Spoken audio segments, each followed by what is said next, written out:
Bangladesh association পাদোভা ও Bangladesh Islamic cultural অ্যাসোসিয়েশনের যৌথ উদ্যোগে ইতালির পাদোভায় সম্পন্ন হয়েছে 2 দিনের কনস্যুলেট সেবা কার্যক্রম। মিলান কনস্যুলেট অফিসের ব্যবস্থাপনায় পাসপোর্ট নবায়ন, নতুন পাসপোর্ট গ্রহণ, ওয়েজ অনার্স বোর্ডের মেম্বারশিপ সহ দূতাবাস সংশ্লিষ্ট সেবা গ্রহণ করেন পাদোভা ও ভেনিসের প্রবাসী বাংলাদেশিরা।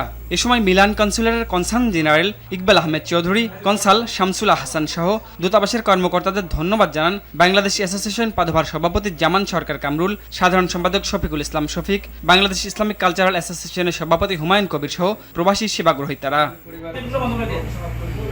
প্রবাসীদের পরিস্থিতি নিয়ে বাংলাদেশি সাংবাদিক নেতাদের সঙ্গে ভার্চুয়াল মতবিনিময় করেছেন বাহরাইনে নিযুক্ত বাংলাদেশের রাষ্ট্রদূত ডক্টর নজরুল ইসলাম।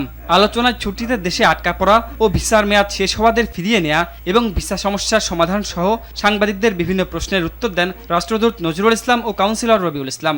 মতবিনিময়ে অংশ নেন বাংলাদেশ সাংবাদিক ফোরাম বাহরাইনের সভাপতি বশির আহমেদ, সাধারণ সম্পাদক আব্দুল কাদের মজুমদার, সাংগঠনিক সম্পাদক নাইমুর রহমান শান্ত, ডিবিসি প্রতিনিধি নজির আহমেদ, বাংলা টিভি প্রতিনিধি সম্রাট নজরুল সিদ্দিকী সহ অনেকে। সংগঠনের সাবেক সভাপতি মুক্তার হোসেনের মৃত্যুতে সৌদি আরবে শোকসভা ও দোয়া মাহফিল করেছে ফ্রেন্ডস অব বাংলাদেশ আওয়ামী লীগ। ওয়াজিউল্লাহ মিয়ার সভাপতিত্বে মাহফিল সঞ্চালনা করেন দেলোয়ার হোসেন সরকার ও বোরহানুদ্দিন হাওলাদার। এতে প্রধান অতিথি ছিলেন জেদ্দা আওয়ামী পরিবারের সমন্বয়ক অ্যাডভোকেট মাহমুদুল হাসান শামীম। বিশেষ অতিথি ছিলেন ইসমাইল হোসেন, মোশাররফ খান, কোরবান আলী বিশ্বাস, হোসেন নাহিদ, ফজলুল করিম ভিকু ও সারজাতুল ইসলাম দীপু। বক্তব্য দেন হাবিব ব্যাপারী, আতাউর রহমান, একরামুল হক, মাসুদ হাসান সহ আওয়ামী পরিবারের নেতারা। মরহুমের আত্মার মাগফিরাত কামনায় দোয়া পরিচালনা করেন হাফেজ মাসুম।